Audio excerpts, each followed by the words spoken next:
Good morning to all of you.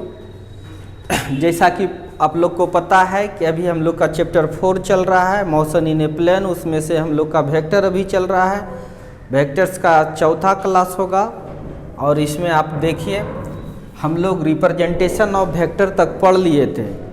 अब आगे हम लोग पढ़ेंगे, लिखिए representation of vector on coordinate axis, नियमांक मांक अक्ष पर सदिश का निरूपण। देखते हैं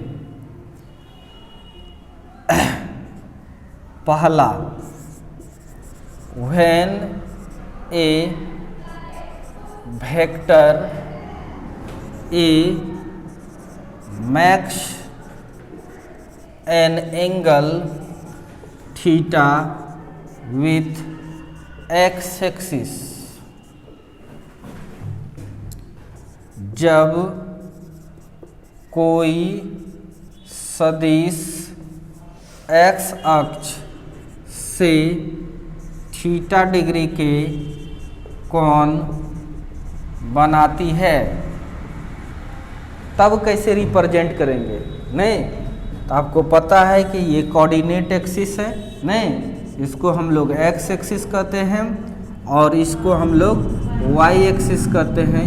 कोई दिक्कत नहीं है। तो कहता एक्स एक्सिस से थीटा डिग्री एंगल पर है, तो ये है थीटा डिग्री।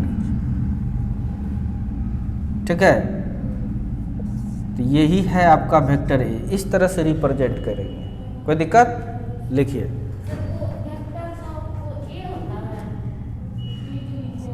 ये कुछ भी है वेक्टर, कोई भी वेक्टर है, जैसे फोर्स हो गया, वेलोसिटी हो गया, डिस्प्लेसमेंट, कुछ भी होगा भी, एनीथिंग। वेक्टर का लेटर जो है ना, उसको हम लोग पढ़िएगा, वहाँ तो सब कुछ बताया गया है। उसके ऊपर तीर लगाकर दिखाते हैं, कोई दिक्कत? या इसको बोल्ड लाइन करके दिखाते हैं, सब बताए हैं। और ये आपका हो गया, कोई दिक्कत?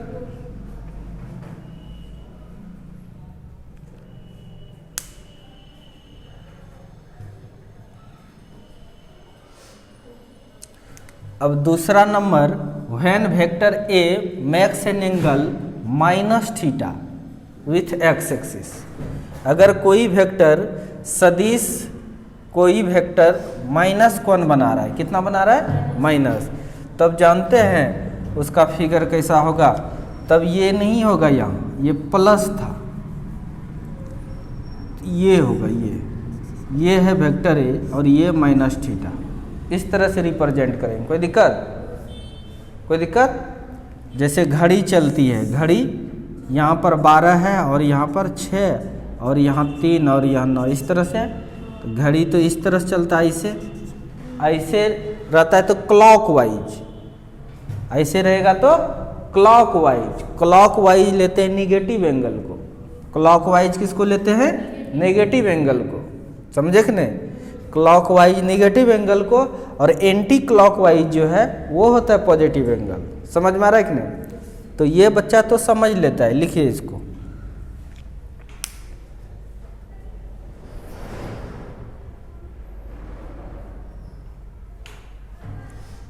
नोट करके लिखा भी देंगे इस चीज को।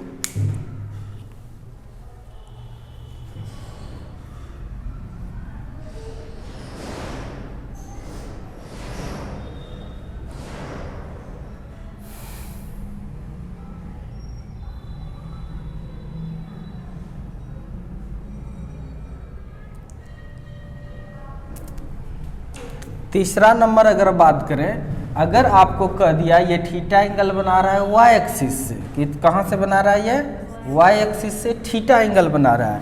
तो बच्चा बहुत सारा गलती करता है, हम देखे हैं अच्छे अच्छे बच्चे गलती करते हैं, न समझे। वो सोचता है कि कह रहा है वाई एक्सिस से थीटा एंगल, तो ये बना देता है ये, तो ये एंटी क्लॉकवाइज आ जाएगा, क्लॉकवाइज आ जाएगा ना, नहीं, ये माइनस थीटा बनाएगा तब ऐसा होगा। समझ में आ रहा है कि नहीं? ये गलती कर ही देता है। हाँ, अगर करे 30 डिग्री तो ये वाला ही एंगल लेना पड़ेगा आपको, यानी ये इधर वेक्टर दिखाएंगे हम। कोई दिक्कत?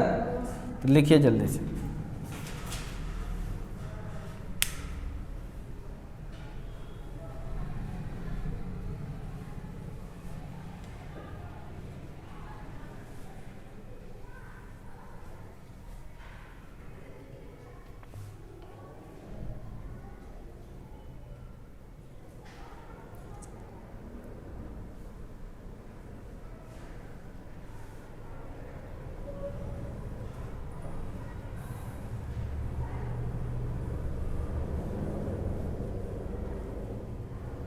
हो गया? अगर कह दिया ये फोर्थ नंबर ये माइनस थीटा बना रहा है, क्या बना रहा है? माइनस थीटा, तब ये नहीं होगा, तब इस तरह से दिखाएंगे आप, कोई वेक्टर रहेगा तो ये है माइनस थीटा एंगल। अब समझ में आ गया? इसीलिए हम बता दिए, नहीं तो हाई लेवल का जब न्यूमेरिकल्स बनाते हैं तो बच्चा कंफ्यूज करता है, क्वेश्चन पढ़ता है क्या कर रहा है समझे में नहीं आता है उसको। ठीक है, जल्दी नोट कर लीजिए इसको भी।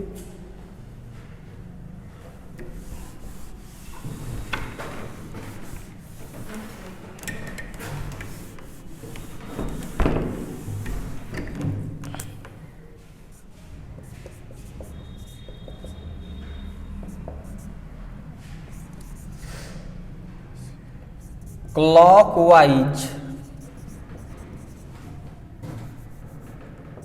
Positive angle, sorry negative angle, clockwise negative angle लिया जाता है। निगेटिव क्लॉकवाइज निगेटिव, ये सब मैथ का कॉन्सेप्ट है। Anti clock wise positive angle लिया जाता है। कोई दिक्कत? तीसरा चीज और अब दिमाग में रखिए,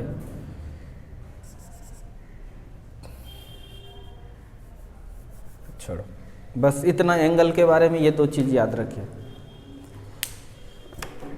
और घड़ी भी बना लीजिए,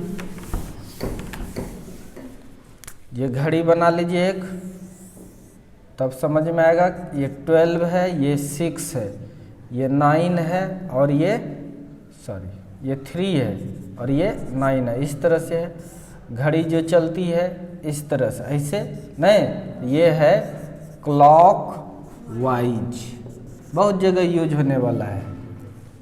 और अगर यदि आप घड़ी चलती है ऐसे, आप ऐसे जाइएगा तो इसको कहते हैं हम लोग एंटी क्लॉक वाइज। बहुत जगह क्लॉकवाइज और एंटी क्लॉकवाइज यूज होता है।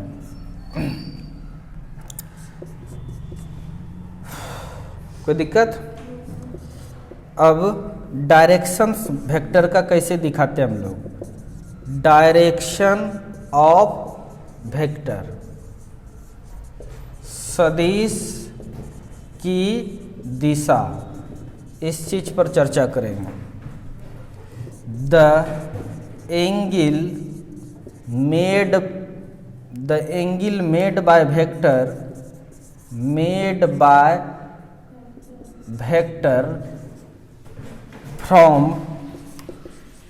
फ्रॉम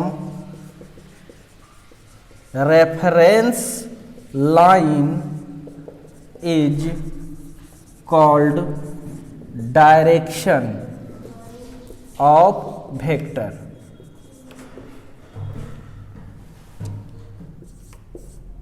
निर्देश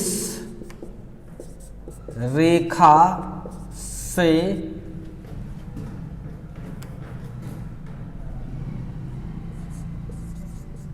कोई सदिश जो कौन बनाती है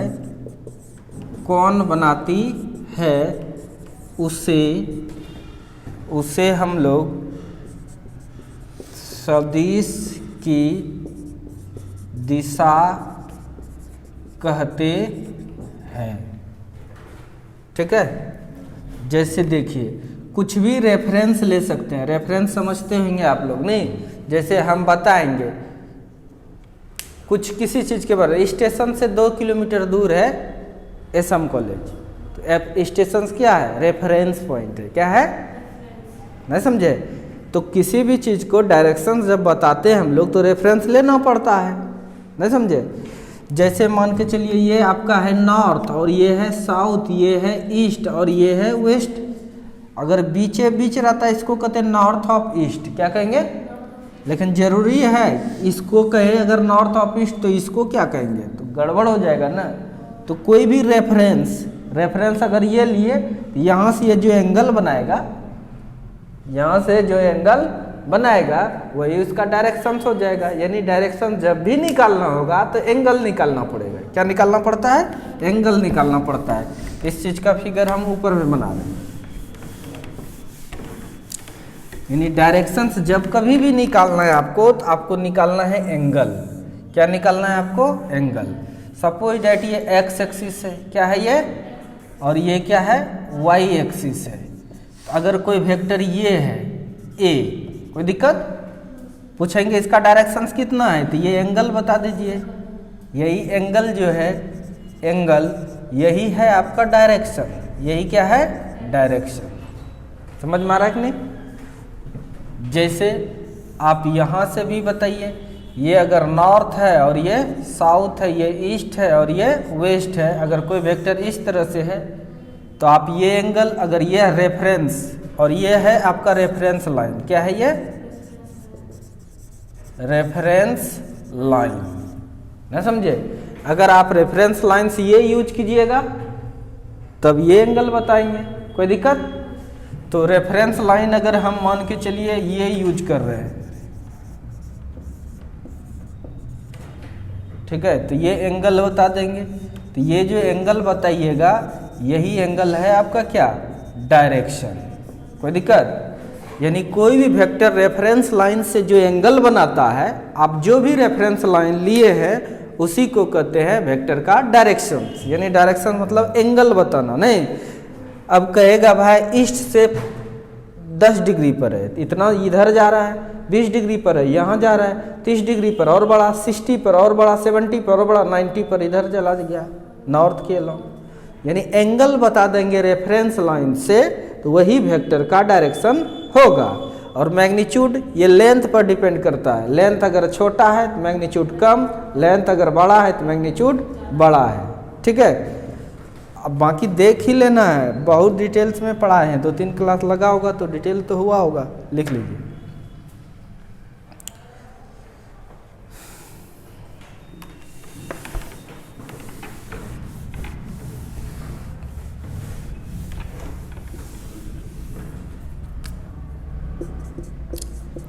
एंगल बिटवीन टू वेक्टर्स, दो सदिशों के बीच का कोण, नहीं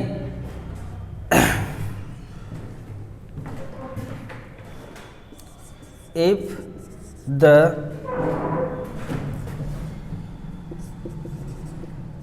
tail or head of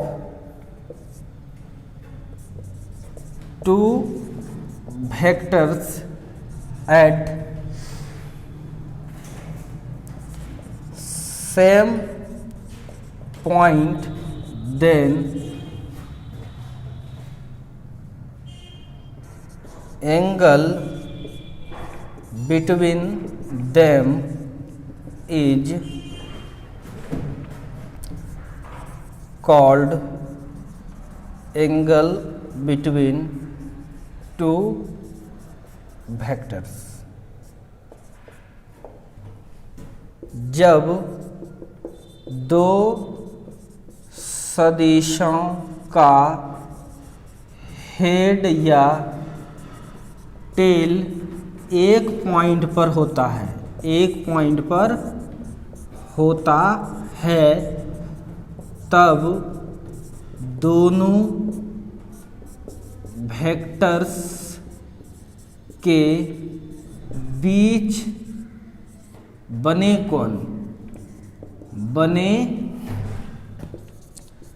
कोण दो सदिशों के बीच का कोण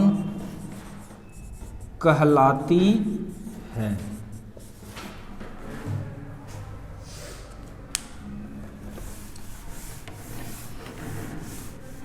जैसे एग्जाम्पल देंगे तो आपको समझ में आ जाएगा। बहुत बच्चे को नहीं आता है कि दो वेक्टर के बीच कितना एंगल बन रहा है। कैसे देखते हैं, ध्यान से देखिए। एग्जाम्पल नंबर फर्स्ट, जैसे ये एक्स एक्सिस है और ये वाई एक्सिस है। पहला वेक्टर एक है, ये समझ में आ रहा है। और उसके बाद ये वेक्टर ए है और ये वेक्टर बी है, कोई दिक्कत। और ये मान के चलो 60 डिग्री है और ये है 20 डिग्री। तो बताइए तो एंगल कितना होगा दोनों के बीच? 80 डिग्री। कितना हो जाएगा? 80 डिग्री। क्यों? देखिए टेल एक साथ है कि नहीं? टेल एक साथ रहेगा और हेड एक साथ रहेगा, तब उसके बीच जो एंगल बन रहा है, ठीक है। तो ये एंगल बन रहा है, ये थीटा। तो ये जो थीटा है, ये थीटा, यही है एंगल बिटवीन टू वेक्टर्स। और ये एंगल निकला कितना? 90 डिग्री, 80 डिग्री। कितना निकला? 80 डिग्री। अगर हम दूसरा एग्जांपल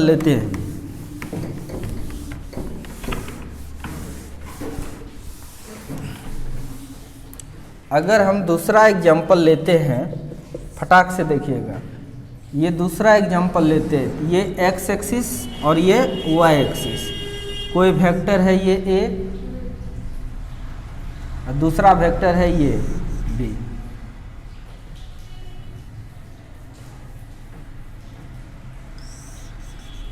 ये वेक्टर ए है और ये वेक्टर बी है, कोई दिक्कत?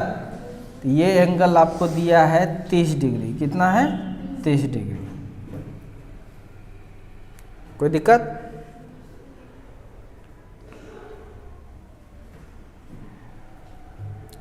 तब बताइए तो इस दोनों के बीच का एंगल कितना होगा?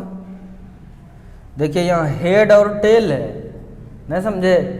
या तो हेड को एक साथ कीजिए, हेड को एक साथ कीजिए, या तो फिर टेल को एक साथ कीजिए। तो जैसा ये वेक्टर है, ये लंबा बताता है मैग्नीट्यूड को, किसको बताता है? और ये बताता है डायरेक्शंस को। कोई दिक्कत? तो अगर लंबा कम ज़्यादा कर दीजिएगा तो मैग्नीट्यूड बदल जाएगा, मतलब वेक्टर बदल जाएगा। अगर एरो को इधर उधर कर दिए तो डायरेक्शंस बदल जाएगा। वेक्टर कब नहीं बदलेगा? अगर ना मैग्नीट्यूड बदले ना ही डायरेक्शंस, मतलब ना ही एरो की लंबाई बदले ना ही उसका डायरेक्शंस बदले, तो वेक्टर बदलेगा नहीं। अगर ये जैसे वेक्टर इस तरह से है, ऐसा ही हम यहाँ लेके चले आएंगे तो ये वेक्टर और ये वेक्टर दोनों सेम है। समझ में आ रहा है कि नहीं? यहाँ भी लेके आएंगे तो सेम, लेंथ जितना बड़ा वहाँ था उतना ही है, डायरेक्शंस भी सेम है।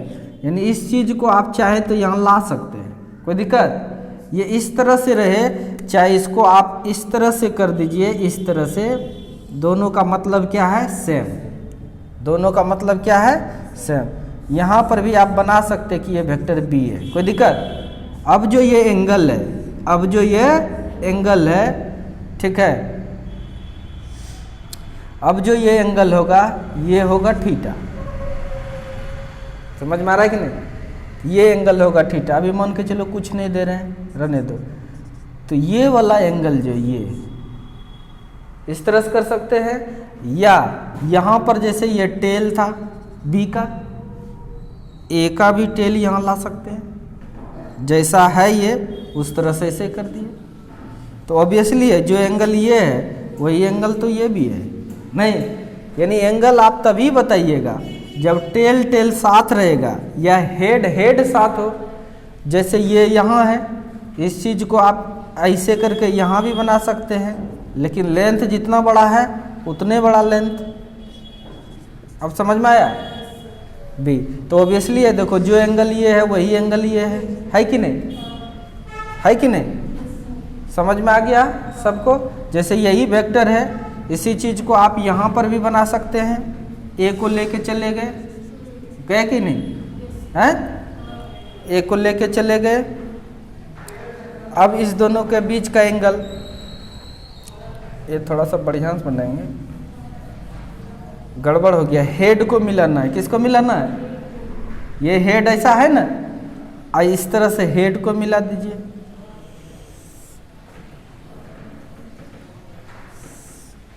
इस तरह से मिला दिए तो ये क्या हो गया? ए। नहीं, फिर भी देखो जो एंगल ये है वही होगा कि नहीं? यानी इससे आपको साफ साफ समझ में आ रहा है कि जब तक आप दोनों वेक्टर का हेड मिलाइएगा नहीं, दोनों वेक्टर का टेल मिलाइएगा नहीं, तब तक आप वेक्टर के बीच का एंगल नहीं बता सकते हैं। कोई दिक्कत? तो तीसरा नंबर आपको और देते हैं। जैसे आप देखिए ये x एक्सिस है और ये y एक्सिस है, समझ में आ गया? अब आपको हम दे रहे हैं कि एक वेक्टर ये है, दूसरा वेक्टर ये है। देखिए दूसरा वेक्टर ये है। बताइए दोनों वेक्टर के बीच का एंगल कितना होगा? यह दे दिए 30 डिग्री। पूछेंगे what is the angle between two vectors, theta is equal to what? बताइए तो। आप इस चीज को टेल से टेल मिलाने के लिए यहाँ भी ला सकते हैं कि नहीं?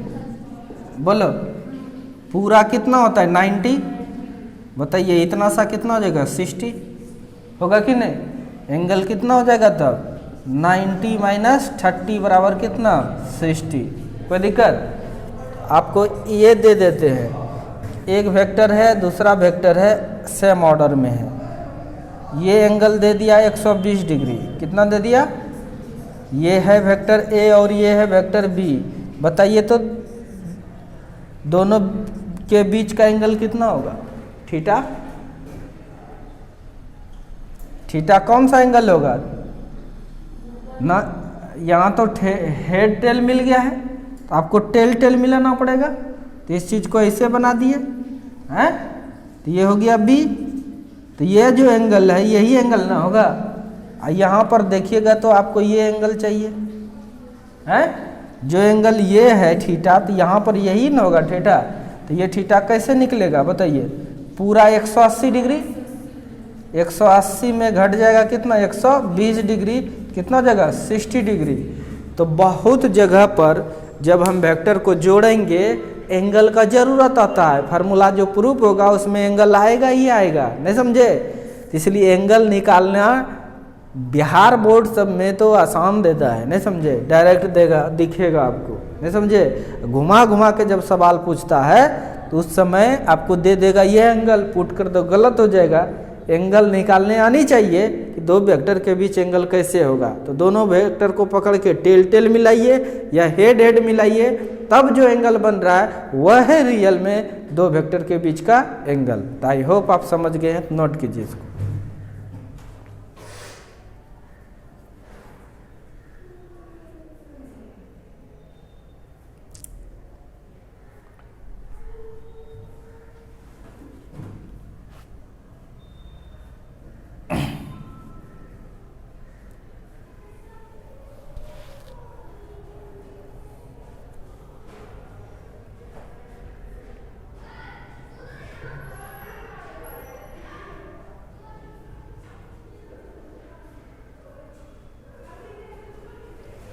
पहला मिटा दूं?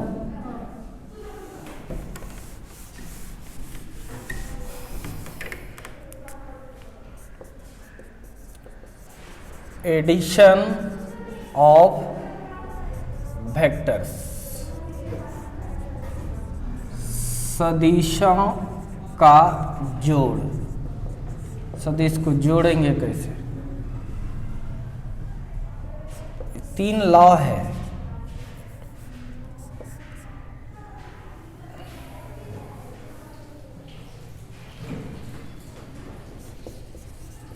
There are mainly 3 laws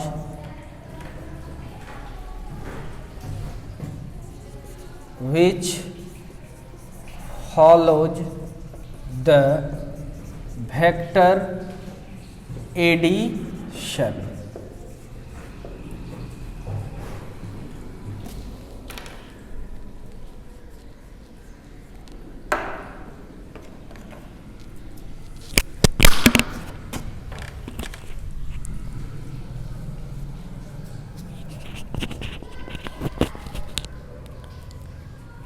vector का जो एडिशन होगा वो 3 नियम का पालन करता है।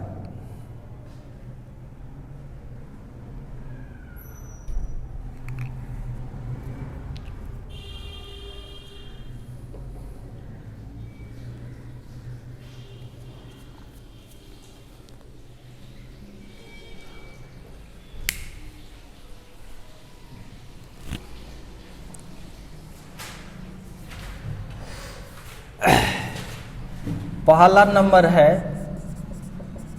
Triangle law of vector addition, त्रिभुज के नियम से सदिश का जोड़। दूसरा है parallelogram law of vector addition, Hindi हो गया समांतर चतुर्भुज के नियम से सदिश का जोड़। और है polygon law of vector addition, यानी वेक्टर को जो हम लोग ऐड करते हैं वो 3 नियम का पालन करता है। ठीक है, लेकिन नोट करके मैं बता देता हूँ, बहुत सारे बुक 3 नियम बोलता है लेकिन वाजिब में हर जगह पर यही वाला यूज होता है, नहीं नोट करके लिख लीजिए। Only triangle law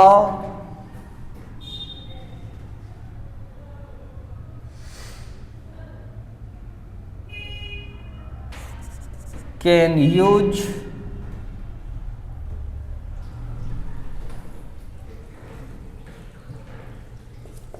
for vector addition, सदिशों के जोड़ के लिए केवल त्रिभुज के नियम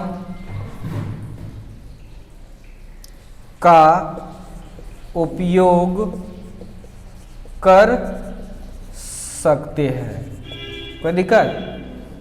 यानी 3 तरह का मेंटेन करता है, लेकिन आप एक ही नियम से जोड़िएगा ना तो कोई दिक्कत नहीं है। इसका मतलब हर जगह triangle law of vector addition ही मेंटेन होता है, केवल नाम दे दिया है अलग अलग, नहीं।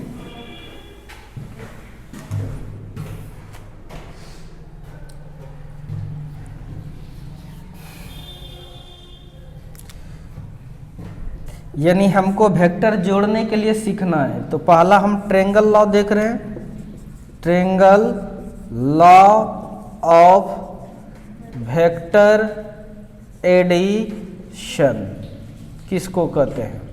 त्रिभुज के नियम से सदिश का जोड़। If two side of same order of two different vector of triangle, then third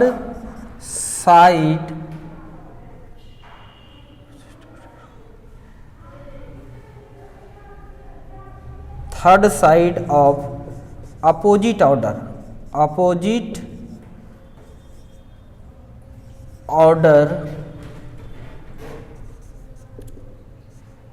of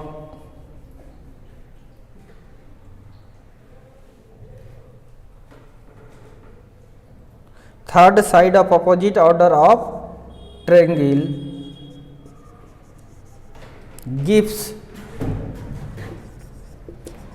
gives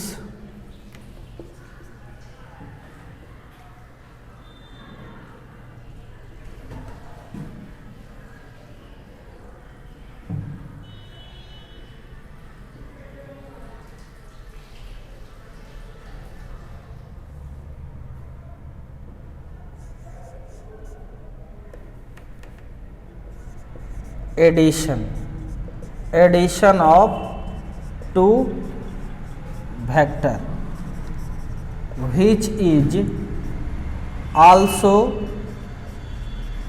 known as resultant vector.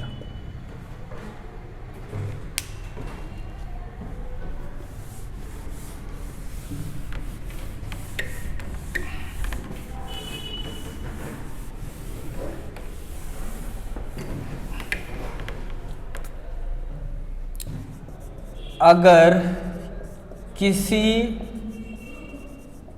त्रिभुज के समान क्रम में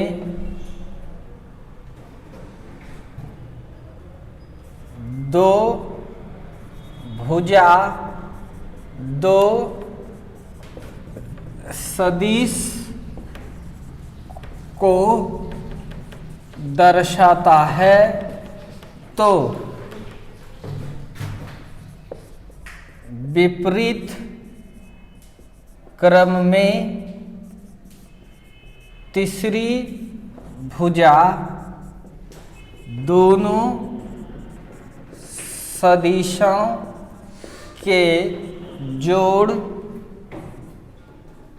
बताता है जिसे परिणामी सदिश भी कहा जाता है, जिसे परिणामी सदिश भी कहा जाता है। ठीक है, ध्यान से देखिए, जैसे कोई वेक्टर है ये ए, ठीक है, कोई वेक्टर है ये और इस तरह से जुड़ा है, तो बताइए यहाँ कैसे जुड़ा है? हेड प्लस टेल, समझ में आ रहा है कि नहीं? हेड प्लस अगर टेल जुड़ा है तो ये सेम ऑर्डर हो गया, सेम ऑर्डर, समान क्रम। कोई दिक्कत? अगर यदि इस तरह से है, ये वेक्टर ए है और ये वेक्टर बी है, कैसे जुड़ा है यहाँ पे? टेल प्लस नहीं, tail tail tail plus tail है, तो ये जो है अपोजिट ऑर्डर हो जाता है। इसी को क्या बोलते हैं हम लोग? Opposite order. नहीं, कोई दिक्कत? अगर इस तरह से है, ये वेक्टर अगर ए है, क्या है, और ये वेक्टर अगर आपका बी है, तो क्या जुटा है यहाँ पर? Head plus head, head head है, देखो इसका भी हेड, इसका भी हेड है। टेल तो यहाँ है, इसका टेल तो यहाँ है, ये नहीं टेल है, ये तो हेड हो गया इसका, ये तो हेड है। तो क्या जुटा है? Head plus head plus head, इसका भी हेड है और इसका भी हेड है। हेड प्लस हेड जब रहेगा ये कैसा ऑर्डर हो गया? Opposite, opposite order. तो समझ में आ गया आपको, सेम ऑर्डर किसको कर रहे हैं और अपोजिट। इसको मिटा दूं तो सेम ऑर्डर भी समझ में आ गया, अपोजिट ऑर्डर भी समझ में आ गया। अब आइए, अब देखिए, अगर ये इस तरह से बताइए, ये अगर ए है, क्या है? ए, और ये क्या है? बी। तो बताइए, देखिए ये सेम ऑर्डर में है? यहाँ पर क्या जुटा है बताइए? ए और बी क्या है? सेम ऑर्डर में है, और यही है A plus B, opposite order में है कि नहीं? यहाँ क्या है? Head plus head, sorry tail, head plus tail. यहाँ पर क्या है? हेड प्लस हेड, है कि नहीं? यहाँ भी देखिए तो हेड प्लस हेड, ये कैसा ऑर्डर आ गया बताइए? Opposite order. और ये देखिए तो क्या आया, ये भी आपका है अपोजिट ऑर्डर, लेकिन ये क्या है आपका सेम ऑर्डर। क्या है ये? Same order. तो ए और बी सेम ऑर्डर में है, और ये जो है ए प्लस बी ये सेम ऑर्डर में नहीं है, इसीलिए इस दोनों वेक्टर का जो जोड़ है वो ये हुआ। ठीक है, और इसी चीज़ को हम लोग रिजल्टेंट भी कहते हैं। क्या कहते हैं इसको? रिजल्टेंट में, हाँ रिजल्टेंट लिखे भी तो थे। क्या कहते हैं इसको हम लोग? रिजल्टेंट भी कहते हैं।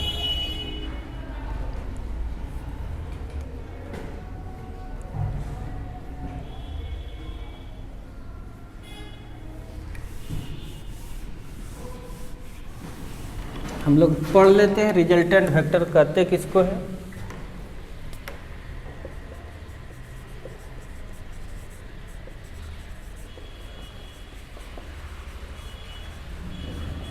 परिणामी सदिश किसको कहते हैं भाई?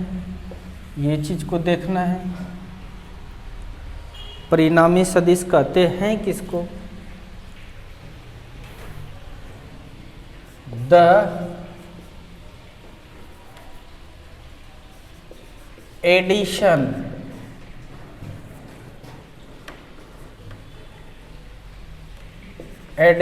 of two or more vectors is called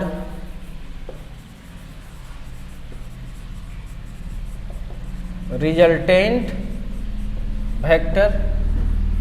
It is denoted by R.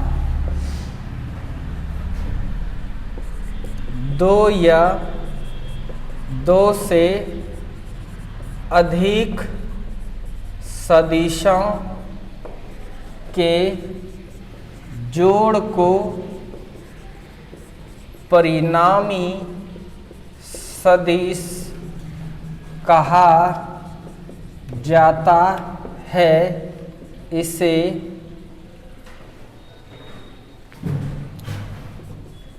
R द्वारा सूचित करते हैं, सूचित करते हैं। ये हो गया ऊपर वाला तीनों।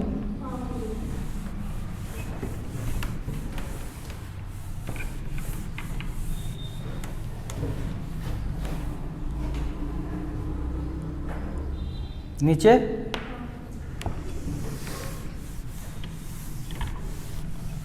तो समझ में आ गया। या इसको दूसरा भी डिफिनेशन दे सकते हैं, या the combined effect of two और more than two vectors is called resultant vector। दो या दो से अधिक सदिशों के मिला जुला प्रभाव को परिणामी सदिश कहते हैं, ध्यान से समझना। इस चैप्टर का सबसे इम्पोर्टेंट टॉपिक है ये रिजल्टेंट। बच्चों देखिए, एक एग्जाम्पल देते हैं, आपको समझ में आएगा। एक वस्तु है ये, कोई दिक्कत? इस वस्तु पर एक ने खींचा इधर, मानो F1 या A समझते हैं, क्या है, कोई फोर्स है, A फोर्स लगाया इधर, दूसरे को इधर B लगाया, इसमें कॉमन सेंस लगाइए, आपको वेक्टर आता है, बताइए ये किधर जाएगा, बोलो।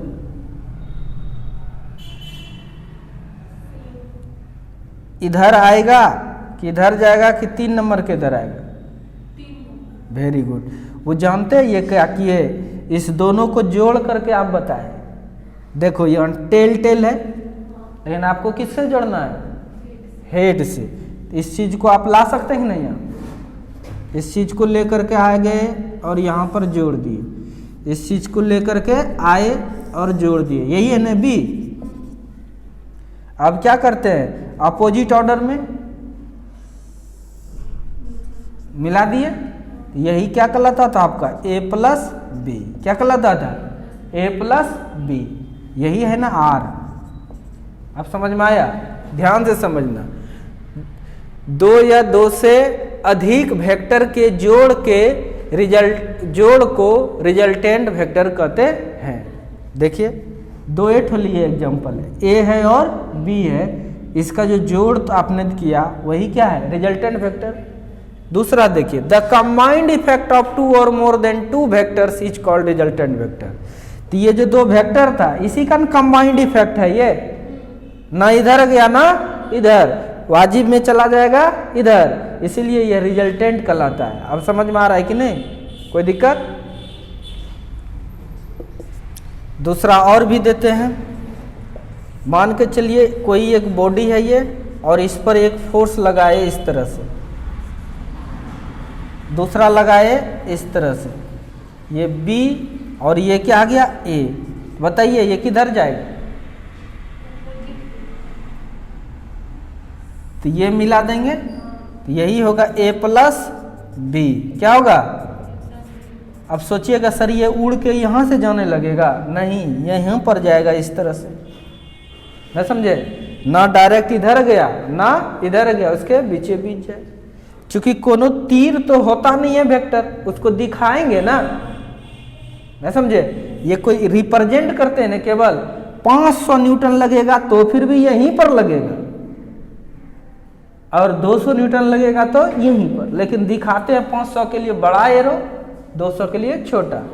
उसी टाइप से यह बता ही रहा है कि इधर ही जाएगा, समझ में आ रहा है कि नहीं, इसीलिए इसको बोलते हैं रिजल्टेंट। अच्छा ये बताइए तो, पहले नियम आता है, पहले फिजिक्स, पहले से फिजिक्स होता है, समझ लिया, कोई बस नियम बना दिया, नहीं समझे, सब फिजिक्स या जो भी है वो पहले से होता है, समझ लेता है तो उसको नियम बना देता है। जैसे देखिए आप एक कोई एक एग्जाम्पल देते हैं, क्या यह घटना फिजिक्स जब था उससे पहले से था?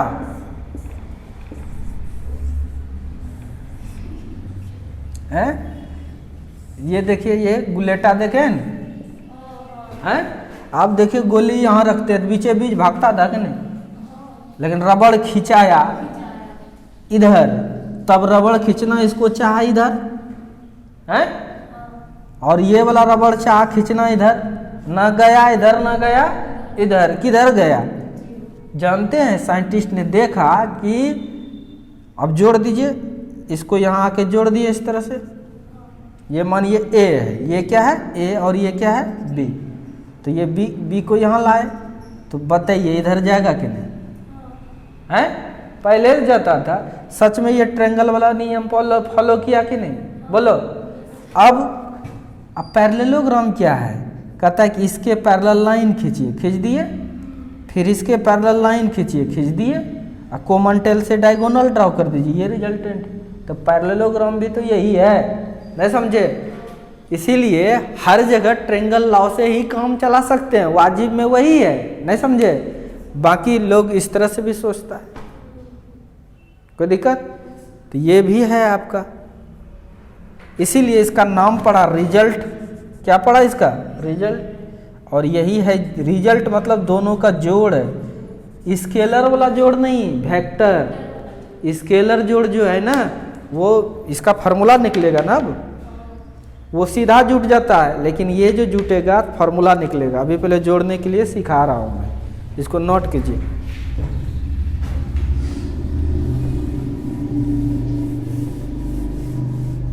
नहीं लिखे थे क्या?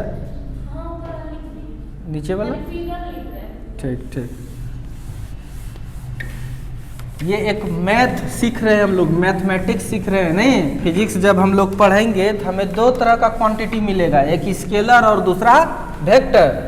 समझे? स्केलर के लिए टेंशन नहीं है, हम लोग स्केलर अलजेब्रा जानते हैं। जिस अलजेब्रा को अलजेब्रा कहते हो केवल वो स्केलर अलजेब्रा है, लेकिन वेक्टर को जोड़ने के लिए हम लोग को पता नहीं था, जिसमें मैग्नीट्यूड भी होगा और डायरेक्शंस भी होगा। साधारण तरीके से नहीं जुड़ता है, वो वेक्टर अलजेब्रा से जुटेगा। नहीं तो वो सब चीज़ पर जाएंगे। अब हम लोग जाना स्टार्ट कर दिए, अभी केवल ग्राफिकली जोड़ रहे हैं, फिर उसका फॉर्मूला निकालेंगे हम लोग। लिख लीजिए। ऐसा नहीं कि पहले नियम बनता है तब फिजिक्स, पहले से फिजिक्स रहता है, जो समझ लिया बस वो नियम दे दिया। अब बुक आपको कहने आएगा, वो नियम लिख देता है कि ये नियम है।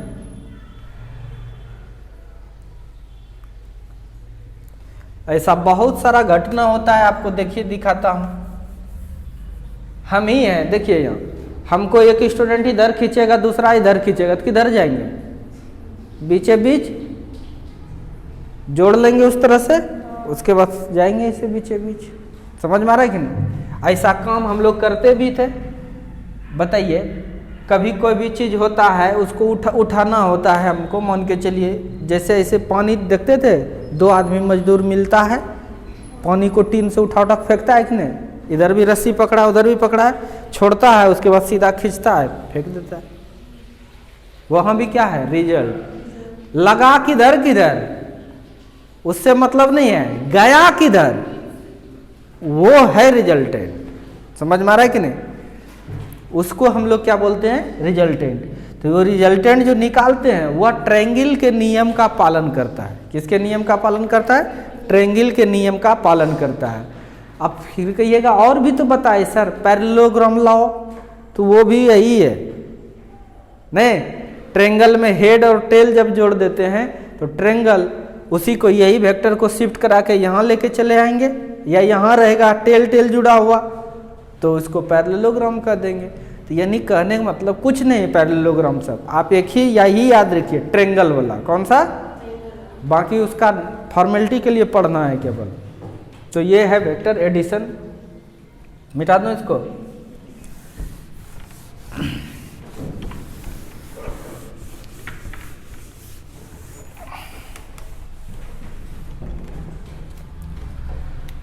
और फोर्थ नंबर आपको बताते हैं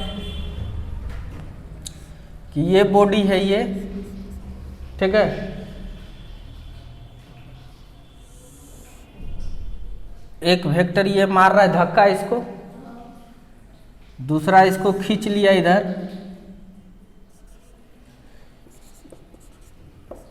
बताइए ये किधर जाएगा? तो रिजल्ट निकालिए, ध्यान से देखिए। अब देखिए हेड को टेल से टच किया, सेम ऑर्डर में, यही ना रिजल्ट। ए प्लस बी, या इसी को क्या कहते हैं? आर। क्या कहते हैं? पक्का है ये इसी के पैरेलल, मतलब इधर जाएगा। पक्का है ये इसी के पैरेलल इधर जाएगा। आ गया समझ में? ऐसा नहीं कि याद रख लेना जो बड़ा वाला है उसी को कहते हैं आर, ऐसा नहीं होता है। जैसे और देते हैं कि कोई भी बॉडी है या कोई आदमी है, डिस्प्लेसमेंट भी वेक्टर है ना, फोर्स ना ले रहे हैं, डिस्प्लेसमेंट ले रहे हैं। एक आदमी आए चल करके यहाँ आया, ये 10 मीटर 20 मीटर कुछ भी, फिर ये चलकर यहाँ पहुँच जाता है। पहले ए मीटर चला, फिर बी मीटर, वाजिब में कहाँ से कहाँ पहुँचा है? यहाँ से लेके यहाँ। तो यही ना वाई इस दोनों का जोड़। वेक्टर को डायरेक्शन चाहिए ना, वेक्टर को डायरेक्शन चाहिए। डिस्टेंस ये क्या होता था? डिस्टेंस अपने आप में ये डिस्प्लेसमेंट है, ये भी अपने आप में डिस्प्लेसमेंट है। दोनों कंसीडर करेंगे तो डिस्टेंस हो जाएगा। डिस्प्लेसमेंट अगर इस दोनों का पूछें तो ये होगा, तो डिस्प्लेसमेंट था कि नहीं? वेक्टर। समझ में आ रहा है कि नहीं? तो ये है आपका a प्लस बी, यानी दो वेक्टर है, दो वेक्टर है तो उसको जोड़ना मतलब रिजल्ट निकालना है। दो वेक्टर है उसको जोड़ने का मतलब रिजल्ट निकालना है। अब समझ में आ गया? कोई दिक्कत नहीं है। यानी रिजल्टेंट जो हम लोग निकालते हैं मतलब दो वेक्टर को जोड़ते हैं। ओके, अब 6 नंबर अगर बात करें हम,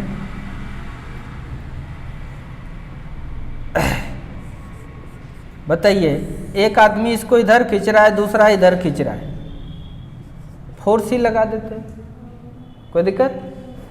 ये ए फोर्स है, ये बी फोर्स है, किधर जाएगा? बीचे बीच, हाँ इसके पैरेलल, यानी इसको यहां ला सकते हैं, ये हो गया बी, और यहां से ये मिलाइएगा तो यही क्या कहलाएगा? आर। क्या कहलाएगा? आर। या आर है क्या एक्चुअल में? ये तो दोनों का जोड़ है। अब कोई बच्चा सोचा होगा सर इसको जो आप यहां लेके आए, इसको जो सर यहां लेकर के आए, अब इसी को तो ला सकते थे, कहां पे? हाँ यहां पे लाइए, इसी को लेके चले आए, इसी को लेके चले आए यहां पे, यही हो गया ए। क्या हो गया ये? ए। कोई दिक्कत? यही हो गया ये, जितना बड़ा है उतना बड़ा ले सकते हैं। बोलो जल्दी से। इस सबको डॉट लाइन से दिखाते हैं ताकि तुमको समझ में आएगा कि उसको ले करके आए हैं, इसको लेके, अब इसको ही ले करके चले आए यहाँ पे। कोई दिक्कत? तो बताइए, हेड और टेल जुड़ गया है, कोई दिक्कत नहीं है। यहां से खींचेंगे सड़ाक, जब खींचेंगे तो बताइए क्या हो जाएगा? ये ए प्लस बी। फिजिक्स है बिल्कुल आसान, समझ नहीं पाता है स्टूडेंट का बात छोड़ो, टीचर भी नहीं समझे, समझ नहीं पाता है उसको, तो उसको अगर एक्सप्लेनेशन नहीं कर पाया सही से तब भारी ही होता है। नहीं, उसके लिए मेहनत करना पड़ता है, मतलब सोचना पड़ता है। ठीक है, मैथ 100 टीचर के पास जाओगे 90 के पास समझ में आएगा, न समझे। वो कहीं कोई धीरे धीरे पढ़ाएगा, कोई तेजी से पढ़ाएगा, तो वो अलग चीज़ है। जैसे हम तेजी से पढ़ाते हैं, तेजी से पढ़ाते इसका मतलब हम समझाते नहीं हैं, समझाते हैं और बेस्ट समझाते हैं, न समझे, ज़्यादा समझाते हैं, एक एक चीज़ को कॉन्सेप्ट क्लियर करते हैं। तब इसमें कोई लिख नहीं पाएगा तो अलग बात है, समझा कि नहीं, समझ जाता है तो वो ठीक है, जो लिख नहीं पाएगा तो वो समय बर्बाद कर देता है मेरा, नहीं समझे। इसीलिए उसको हम छोड़ देते हैं कि तुम जाओ भाई दूसरे के पास पढ़ लो। ये तुमको पढ़ना है, तुमको मेहनत करना है, थोड़ा मोड़ा छूटता है दूसरे से लिखो। शांति से आके क्लास में चुपचाप सोचो कि बैठोगे और हम फिजिक्स सीख लेंगे, नहीं। पढ़ाने का क्या है, लिख देंगे, वेक्टर डेफिनेशन दे देंगे, खूब हल्ला कर देंगे, मैग्नीट्यूड होता है, डायरेक्शन होता है, पता ही नहीं चलेगा क्या मैग्नीट्यूड क्या डायरेक्शन। इसीलिए आपको सिखा रहे हैं। तो ये सब है फिजिक्स। तो आपको समझ में आ गया। इसी चीज़ को पैरेललोग्राम से भी कर सकते हैं। इसके पैरेलल लाइन खींच दिए, फिर इसके पैरेलल लाइन खींचो, कॉमन टेल से डायगोनल खींचो, parallelogram law of vector addition, all are same. नहीं घुसोगे तो ये सब नियम पहले नहीं, पहले फिजिक्स था, लोगों ने समझा, मतलब साइंटिस्टों ने समझा और वो देखा, जैसे देखिए, ध्यान दीजिए, आपको यही एग्जाम्पल में साफ साफ क्लियर होगा। ये एग्जाम्पल आपको एकदम क्लियर करेगा। अभी है रबड़, अभी कम खींचे हैं, अभी रबड़ मान के चलो कम खींचे हैं, कोई दिक्कत? कम खींचे हैं तो इधर गया और ये इधर खींचिए, इसके पैरेलल खींच दिए, फिर इसके पैरेलल खींच दिए, ये चला गया रिजल्ट। अब इसी रबड़ को खींच दिए ज़्यादा, खींचेंगे तो ये वेक्टर इधर, ये वेक्टर इधर, अभी एंगल ज़्यादा था कि नहीं दोनों वेक्टर के बीच, अब देखो एंगल कम हुआ कि नहीं। फिर भी देखिए इसके पैरेलल खींचिए, इसके पैरेलल खींचिए, देखिए उधरे जाता है कि नहीं रिजल्टेंट। समझ में आ रहा है कि नहीं? यानी एंगल कम ज़्यादा कुछ भी हो, नहीं समझे? इस घटना के लिए रिजल्ट जिधर गया है उधर ही जाएगा, ये 100% श्योर है। रिजल्ट जिधर गया है उधर ही जाएगा। ये सब मेंटेन हुआ, यानी ये क्या कर रहा है? ये तो पैरेललोग्राम लॉ को मेंटेन कर रहा है। नहीं, या तो इसको कह सकते हैं ट्रायंगल वाला भी बना सकते हैं इसके सहायता से, उसको भी मेंटेन करता है। यानी सब एक ही चीज़ है। यानी किसी वेक्टर को जोड़ना है, दो वेक्टर आपके पास है, वो जोड़ने के लिए हम सिखाएंगे। लॉ तो आपको पता चल ही गया, ये triangle law of vector additions है। कल हम आपको सिखाएंगे एडिशन ऑफ वेक्टर, बहुत सारा वेक्टर दे देंगे, कहेंगे जोड़िए, फिर सब्सट्रैक्शन सिखाएंगे नहीं, और उसके लिए फार्मूला आएगा। वेक्टर को जोड़ेंगे जो, उसके लिए फार्मूला आएगा। ठीक है, थैंक यू। बस आज इतना ही।